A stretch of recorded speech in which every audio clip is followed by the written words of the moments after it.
We are listening Talks with Shri Ramana Maharshi. Talk 33. A visitor asked that the Supreme Spirit Brahma is real. The world, the Jagat, is illusion. This is the stock phrase of Sri Shankaracharya, yet others say that the world is real, which is true.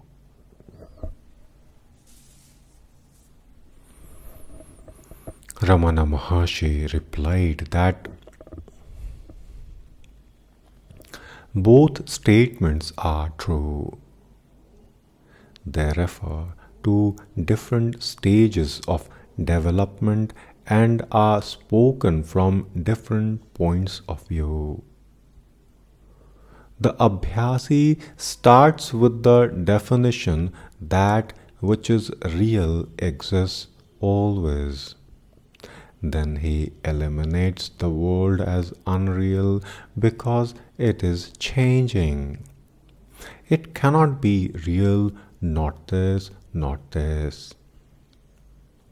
Then the seeker ultimately reaches the self and there finds unity as the prevailing note. Then that which was originally rejected as being unreal is found to be a part of the unity. Being absorbed in the reality, the world also gets real. There's only being in self realization and nothing but being. Again, reality is used in different sense and is applied loosely by some thinkers to objects.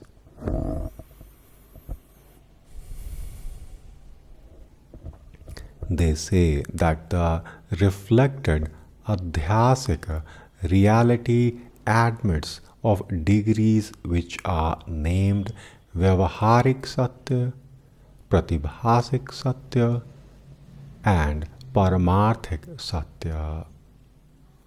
That is the Vyavaharik Satya, everyday life. This chair is seen by me and is real.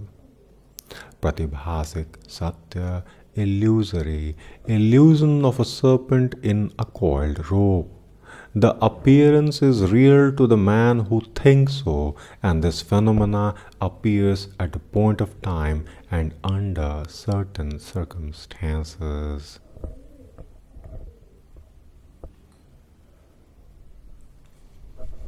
And then is Paramarthik Satya, the ultimate. Reality is that which remains the same always and without change. If reality be used in the wider sense, the world may be said to have the everyday life and illusory degrees amongst the Vyavaharik and Pratibhasik Satya. Some, however, deny even the reality of practical life, Vyavaharik Satya, and consider it to be only projection of the mind. According to them, it is only Pratibhasik Satya that is an illusion.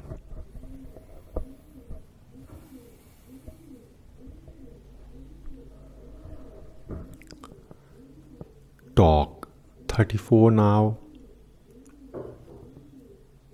Here is Yogi Ramya's account of his experiences. Sitting in Maharshi's presence brings peace of mind. I used to sit in Samadhi for 3 or 4 hours together.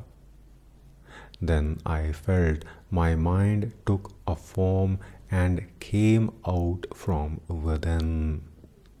By constant practice and meditation, it entered the heart and was merged into it. I conclude that the heart is the resting place of mind. The result is peace. When the mind is absorbed in the heart, the self is realized. This could be felt even at the stage of concentration, that is dharana. I asked Maharshi about contemplation. He taught me as follows. He said, when a man dies, the funeral pyre is prepared and the body is laid flat on the pyre, and the pyre is then lit. The skin is burnt, then the flesh, then the bones, until the whole body falls to ashes. What remains thereafter? The mind. The question arises, how many are there in this body, one or two? If two, why do people say I and not we? There is only one. Whence it is born? What is its nature or the Swarupa? Enquiring thus, the mind also disappears. Then what remains over is seen to be I, and the next question is, who am I, the self alone? This is contemplation. It is how I did it. By this process, attachment to the body, deha vasana, attachment to the body is destroyed. The ego vanishes, self alone shines. One method of getting mind dissolution or manolaya is association with the great ones, the yoga adepts, that is, the yoga ruled individuals. They are perfect adepts in samadhi. Self-realization has been easy, natural, and perpetual to them. Those moving with them closely and in sympathetic contact gradually absorb the samadhi habit from them.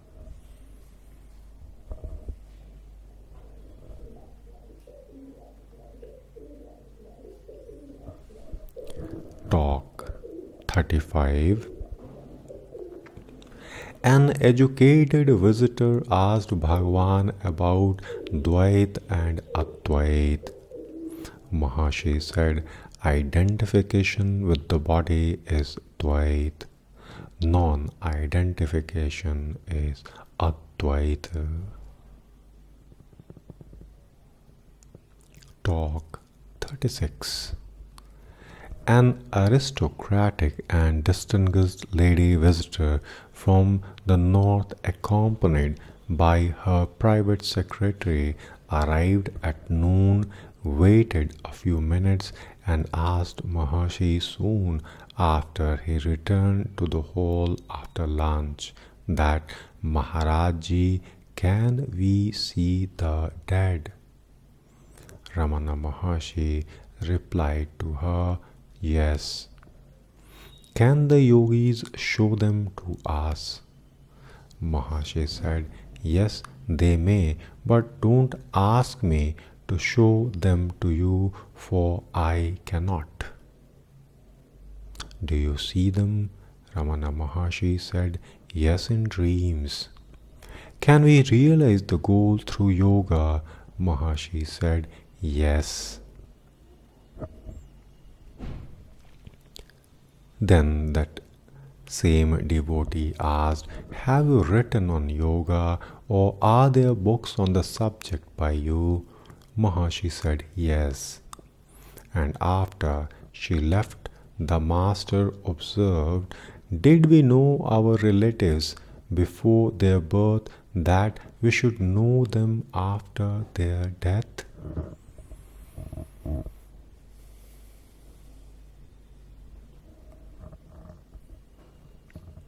Talk 37. What is karma? Asked someone. Maharshi replied, that which has already begun to bear fruit is classified as prarabdha karma of the past action. That which is in store and will latter bear fruit is called or classified as sanchit karma, accumulated action. This is multifarious, like the grain obtained by villagers as barter for greens or vegetables. Such bartered grain consists of rice, ragi, barley, etc., some floating on, others sinking in water. Some of it may be good, bad, or indifferent. When the most potent of the multifarious accumulated karma begins to bear fruit in the next birth, it is called the prarabdha of that birth.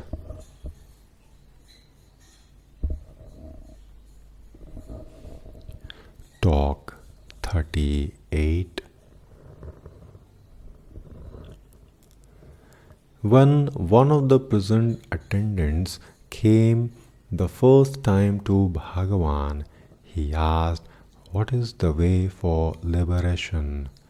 Maharshi replied, the way already taken leads to liberation. The way already taken leads to liberation.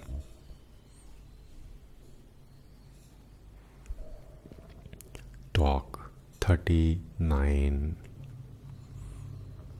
Conversing with Asheshagiri Rao, a visitor, Maharshi remarked that a self-realized sage, Atmagyani, alone can be a good karma yogi. After the sense of doership has gone, let us see what happens. Sri Shankara advised inaction, but did he not write commentaries and take part in disputation? Do not trouble about doing action or otherwise. Know thyself, then let us see whose action it is, who is in it. Let action complete itself, and so long as there is the doer, he must reap the fruits of his action. If he does not think himself the doer, there is no action for him. He is an ascetic who has renounced worldly life and is actually living like a sannyasi.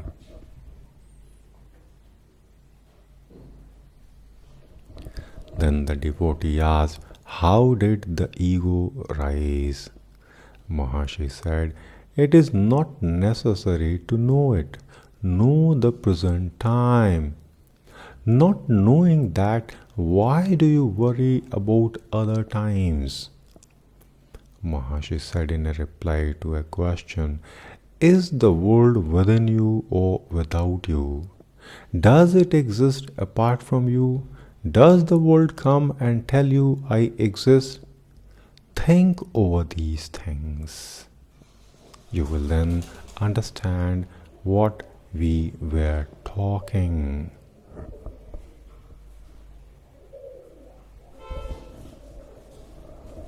Talk 40. The Brahman questioner resumed that how do we know that action is ours or not? Maharshi said, if the fruits of actions do not affect the person, he is free from action. Is intellectual knowledge enough? Maharshi said, unless intellectually known, how to practice it? Learn it intellectually first, then don't stop with that, practice it. Maharshi then made certain remarks that when you adhere to one philosophical system or the Siddhanta, you are obliged to condemn the others. That is the case with the head of monasteries, that Mahadhipatis. All people cannot be expected to do the same kind of action. Each one acts according to his temperament and past lives.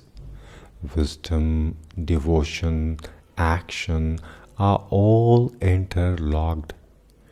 Meditation on forms is according to one's own mind. It is meant for ridding oneself of other forms and confining oneself to one form.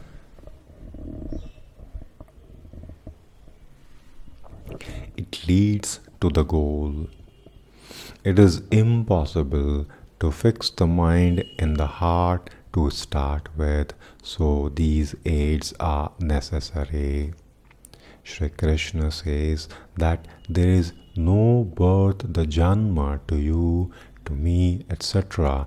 And latter says he was born before Aditya, and then Arjun disputes it. Therefore, it is certain that each one thinks of God according to his own degree of advancement.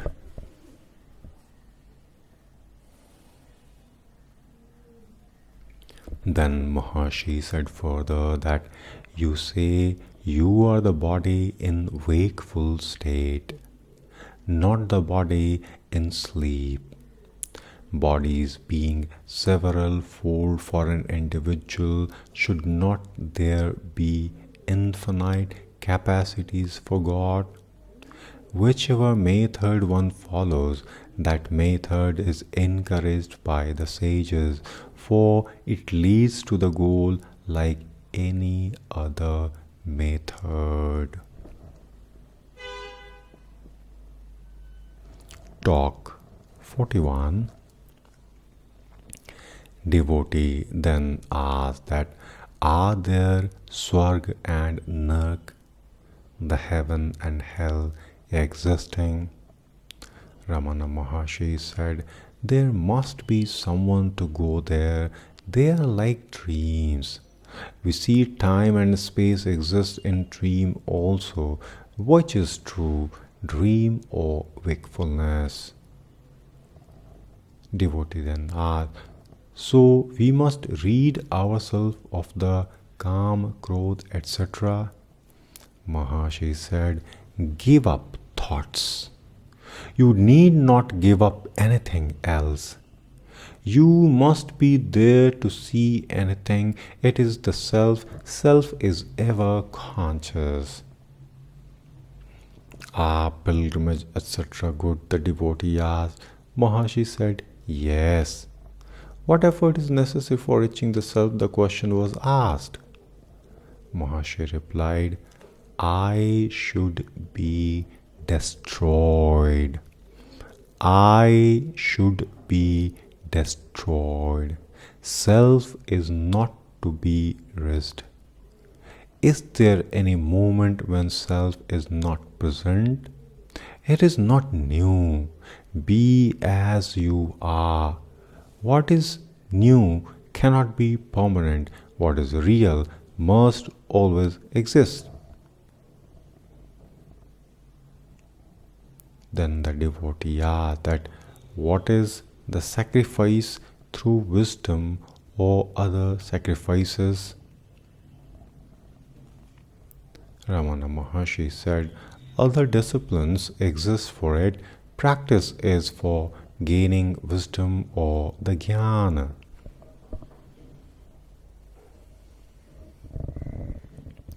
Then the devotee asked, are the Jivan Muktas of different kinds, that is, living, liberated souls, are they present around us?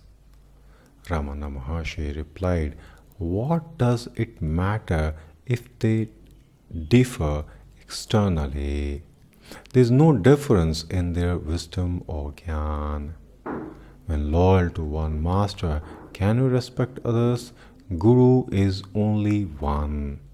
He is not physical. So long as there is weakness, the support of strength is needed. Then the devotee said, the Krishnamurti says no Guru is necessary. Maharshi said, how did he know it? One can say so after realizing, not before. You have gained the state by great effort. What shall we poor souls do? Ramana Maharshi replied that we are in ourselves. We are not in the world. You carry the heaven and hell with you. Your lust, anger produce these regions. They are like dreams. So the heaven, hell exists for you. Else they are not. Then the devotee said again that the Gita says that if a man fixes his attention between the eyebrows and holds his breath, he reaches the supreme state. How is that done? You are always in the self and there is no reaching it. The eyebrow is only a place where attention is to be fixed, the seat of meditation or upasana sthana.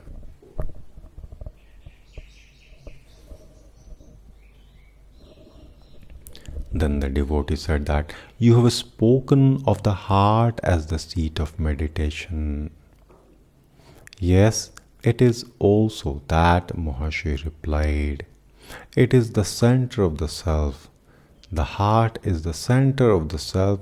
The self is the center of centers, and the heart represents the psychic center and not the physical center. The term jnana is realized wisdom. The same term is used for the method also. Why? Jnana includes the method also because it ultimately results in realization. Is a man to engage in teaching his knowledge, however imperfect? Ramana Maharshi said, if his prarabdha be that way. In the 7th chapter, Arjun asks if karma is a method or the sadhana. Krishna answers that it is so if done without the sense of doership.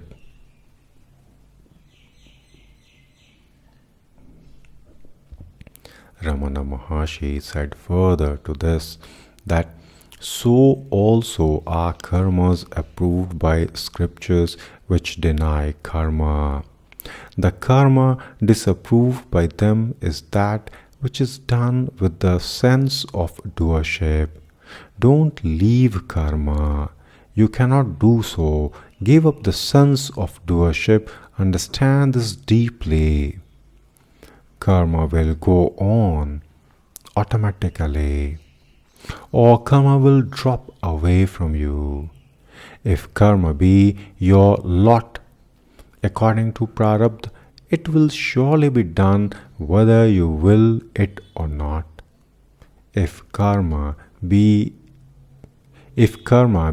not your lot, it will not be done even if you intently engage in it. Janaka, Shuk, etc. were also in work without ahankar. Karma may be done for fame or may be done unselfishly and for the public good, yet even then they want applause, so it is really selfish.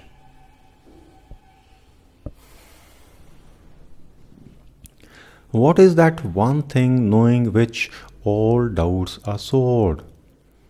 Know the doubter. If the doubter be held, the doubts will not arise. Here the doubter is transcendent. Again, when the doubter ceases to exist, there will be no doubts arising. From where will they arise? All are Gyanis, all are Jivan Muktas. Only they are not aware of the fact. Doubts must be uprooted. This means that the doubter must be uprooted. Here, the doubter is the mind. Devotee asks that, what is method for it? Who am I is the investigation. When we perform jap, may we perform jap? The devotee asked. Ramana Maharshi said, why should you think I am this? Investigate and the thoughts cease. What is namely the self will be revealed as the inescapable residue. Then the devotee asked that, is Hatha Yoga necessary? Maharshi said, it is one of the aids, not that it is always necessary. It depends upon the person. Vichar surpasses pranayam. In Yoga Vasist, Chudal advises investigation to Shikhidhwaj for killing the ego. Reality can be reached by holding on to the prana or intellect. Hatha Yoga is the former, Vichar is the latter.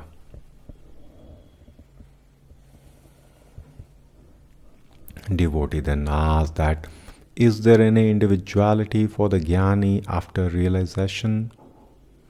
Ramana Maharshi said, how can he retain individuality? Even ordinarily, the elders advised Achamana and Pranayam before undertaking any work, be it worldly or otherworldly. That means concentration of mind accomplishes the work. And then, one more question in this part. The devotee said that I meditate neti neti, not this, not this.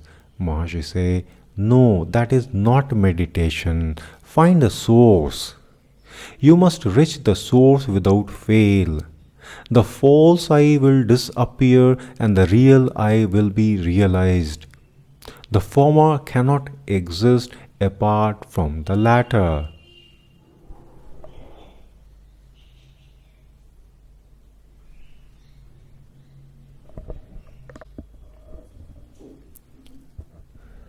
Talk 42. Mr. Duncan Greenlees Madanapalli wrote as follows. One has at times had vivid flashes of a consciousness whose center is outside the normal self, and which seems to be inclusive. Without concerning the mind with the philosophical concepts, how would Bhagavan advise us to work towards getting, retaining, extending those flashes? Does abhyas in such experiences involve retirement? Sri Bhagavan answered, outside, for whom is inside or outside? They can be only so long as there are subject and object. For whom are these two again? They both will resolve into the subject only. See who is in the subject. The investigation leads you to pure consciousness without the subject. Normal self is the mind. This mind is with the limitations, but pure consciousness is beyond limitation and reached by investigation as above outlined: getting, retaining, extending, retirement, abhyas. Getting means self is always there. One seeks to destroy the obstacles to the revelation of the self. Retaining, having once gained the self, it will be understood to be here and now, it is never lost.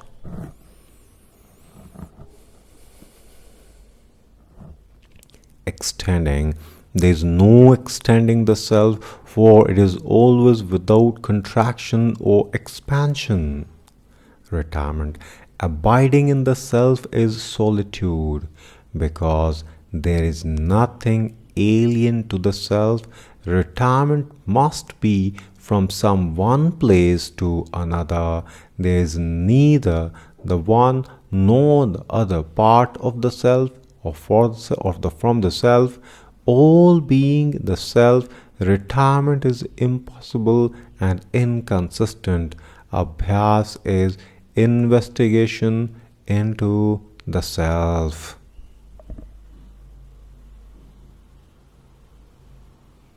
Hope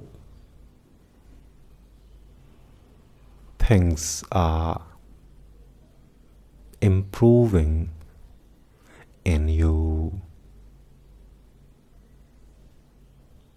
We'll take a pause. Thanks for listening.